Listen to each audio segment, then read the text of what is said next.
Good morning, everybody. So we've been talking about medical records and showing a continuum of treatment, and I talked about that yesterday, but we're going to call this part two for medical records and kind of go back through everything. So what is really important is that there is what's called a continuum of treatment, a longitudinal. Seeing that in Judge's longitudinal and judges' decisions as well at the hearing level. And basically what this is saying is that it is saying that, look, if you're going to use judges assign weight, let's talk about it at the hearing level. Again, judges assign weight to different medical evidence, whether it be the state disability determination service that actually makes the determination in your case at the first two levels before it goes to a hearing. So the judge may assign weight there. And those disability examiners are going to look over your entire medical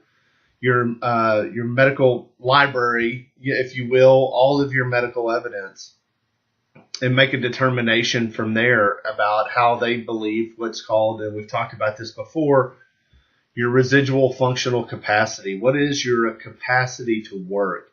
What's your ability to lift more than 10 pounds, occasionally lift 20 pounds, bend, squat, sit, crawl, follow simple instructions. Those are just things that the disability examiner is going to determine what's your residual functional capacity. And that's a fancy word for meaning what is the maximum amount of work that you can do given your impairments, okay? So don't let the words that Social Security uses be intimidating, because they have pretty simple meanings.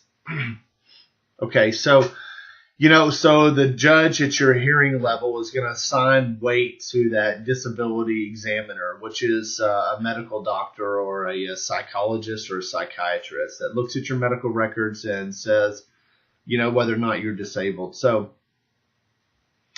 the judge is going to assign weight there. The judge is also going to assign weight to your treating physicians. And again, like we talked yesterday, you can't just pop into a doctor's office and have the doctor write up an assessment for you without treating you, because the judge is going to assign little weight to that, or not will assign no controlling weight to it. So how do you win your case with medical evidence? Well, obviously, if you can have treatment by a specialist over a period of 1 to 2 years, that is just 1 to 2 years around your alleged onset date, which is the date in which you became disabled. That is the pinnacle of medical evidence right there. If you have fibromyalgia, if you have things like that, rheumatoid arthritis, things like that, and you're seeing a specialist for them, then a rheumatologist, for example, then and you've been seeing the rheumatologist for 1 to 2 years, then the judge is going to assign what he or she calls either great weight or controlling weight when they review your medical evidence after your hearing. Okay, so that's the pinnacle of the best evidence you could possibly have. A continuum of treatment for 1 to 2 years by a specialist in their field. Okay, so that is the absolute best medical evidence you could have. Now, you could also have really good medical evidence as well just by continuing to seek treatment. So a lot of people, my clients, obviously cannot afford a specialist. And due to the chaos in the healthcare field right now, it's a total landmine. So, a lot of times just to get into see a specialist, you've got to have a referral from your primary care physician, your PCP. So even if you don't have that, and a lot of my clients are homeless as well. So, just going through county once every 3 or 4 months to go through the hospital. I know it's a pain. You show up at the hospital and there's 400 people in front of you. and that they're all trying to get indigent care. Absolutely understandable, but you've got to seek treatment and continue to seek treatment at least once every 3 to 4 months. The judges you'll get your case denied if you're not trying to get better, okay? And that's what the Social Security system is about. Giving you some time to recover, become physically able or mentally able to work again. Especially because, you're for SSI purposes, you're getting Medicaid. For SSDI purposes, you're getting Medicare after 2 years. So there's going to be health benefits there along with a monthly check to get you back on your feet. Okay, so just getting some type of treatment once every 3 months, and if that treating physician can document what type of limitations it's having on you, then that's going to give great weight to your hearing, actually. And even though it isn't a specialist, as long as you're not going to an orthopedist and you have neurological problems, you're going to have the judge is going to assign weight to that, and it's not going to be as bad as you think it is.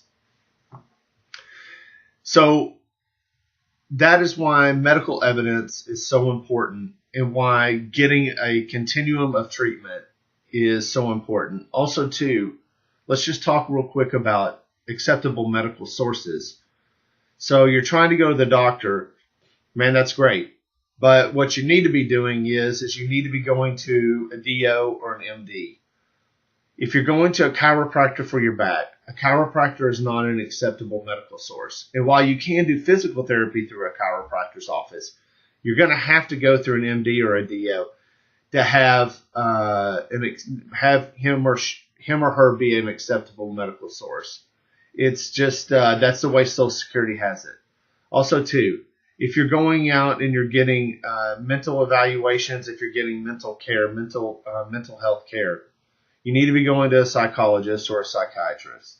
Again, I understand that's extremely expensive, but this is layered on top of the continuum of treatment. If you're getting 3 years of treatment from a chiropractor, you're not doing yourself a whole lot of good. You need to be getting 3 years or 2 years of treatment from a doctor, from a medical doctor. Hopefully somebody that specializes in the field. But we all understand that it can't always be the case. So again, I hope this helps you understand. If you're at the hearing level, and you just filed for a hearing, you've been denied twice, look, you've got a year before you're going to make it to your hearing. So take advantage of that time. Take advantage of that 12 to 14 month time and get treatment from a doctor. Don't take no for an answer. Get treatment. And that will, by the time you get to the hearing, you'll have a continuum of treatment. You'll have longitudinal,